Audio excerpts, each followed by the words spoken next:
Good day, everyone. My name is Marek Kądzielska, and you are watching Poland Daily Culture. Since the times of epidemic recalls in us many metaphysical questions, we will talk today about the greatest Polish philosophers of 20th century. With me in the studio is Marek Kądzielski, former student of Professor Bogusław Wolniewicz and a Polish philosopher. Thank you for having the courage to be with us. Hello everyone, and thank you for inviting me to your program. Fever, sore throat, problem with breathing? Fortunately nothing like this, but it's worthwhile remembering that last plague in Europe resulted in a very outstanding literary output, which is Decameron by Boccaccio, so we should rather think in these categories that we can bring something fruitful to this world thanks to epidemic. But still it is a cause to think in metaphysical in the times of plague. We're talking about the greatest philosophers in 20th century. One of our choices is Stanisław Lem, who was a writer, but also an essayist, a great thinker, a chess player, great storyteller, and of course a thinker and a philosopher as well. Let's talk about right now about his books, Sex Wars, which right now, especially in this moment when we see the struggle or fight between US and China, it seems quite interesting and relevant. Well, if we consider that Lem is absolutely the only futurologist who predicted the future, this is an inclination to treat what he writes very seriously. He was serious in predicting the future. It was by no means delusional. It was based on hard facts and analysis of hard facts. Maybe it's worthwhile noticing that Lem was really very endowed person. He was tested even before the war in 1938. And we have this test from the southern part of Poland. The other part from northern part of Poland was lost during World War II. But he was absolutely the most genius graduate from high school in entire Poland, with his intelligent quotient exceeding 180. 180? Is Yes, it even possible? It is possible. So There was Stanisław Lem, 180. 180 IQ. IQ. Oh, that's a disaster. In a very, very fair test. Someone is intelligent when he already has 130. He already wipes out 90% of other population, and 180 is like Tyson in thinking. I wouldn't like to encounter him. Yes. He had this capacity to analyze. And one of his late essays is entitled Sex Wars, and this is especially important because he predicted even before those essays of Francis Fukuyama. Fukuyama thought that after the collapse of the Soviet Empire and of the communists in the Soviet system, we will face the end of history.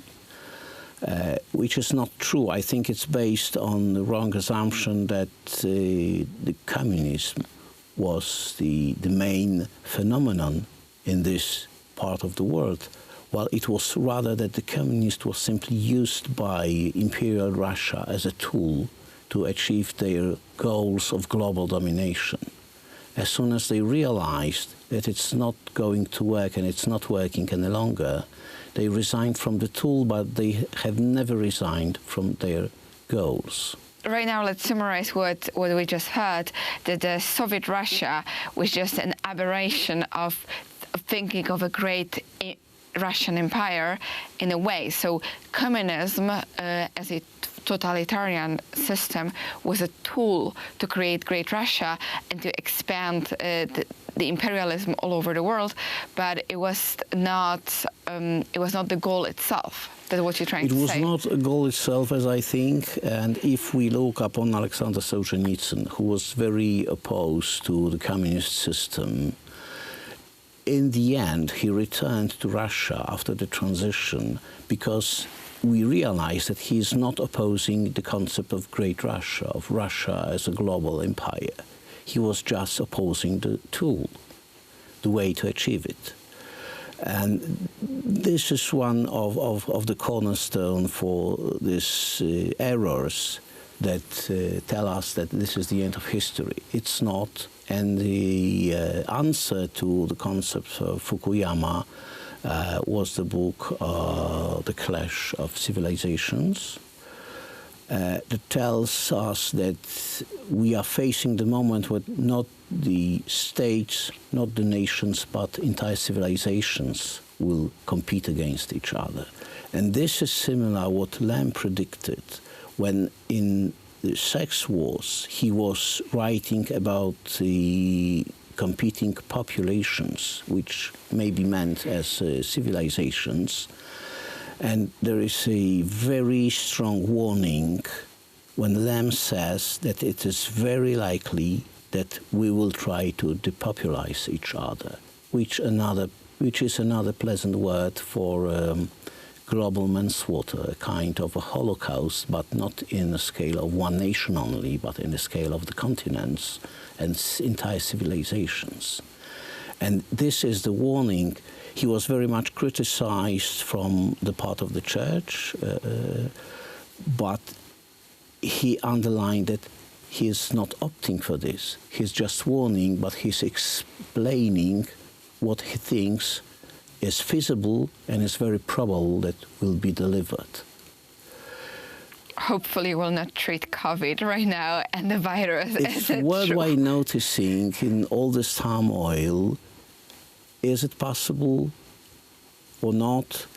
Well, let's read Lem in conjunction with other thinkers, but definitely he was interested in the development of human civilization. And again, he was also not very optimistic. I mean, all the figures we discussed, Wolniewicz, Elsenberg, Lem, Witkacy, were not very optimistic, did not share this optimistic view that comes from Socrates, and then Rousseau, and then Marx, that man is good by himself, and if we explain each other what is good, we will not do bad things, which is simply not true. This false anthropology, and this false anthropology leads to very painful results, let's say, in the social scale.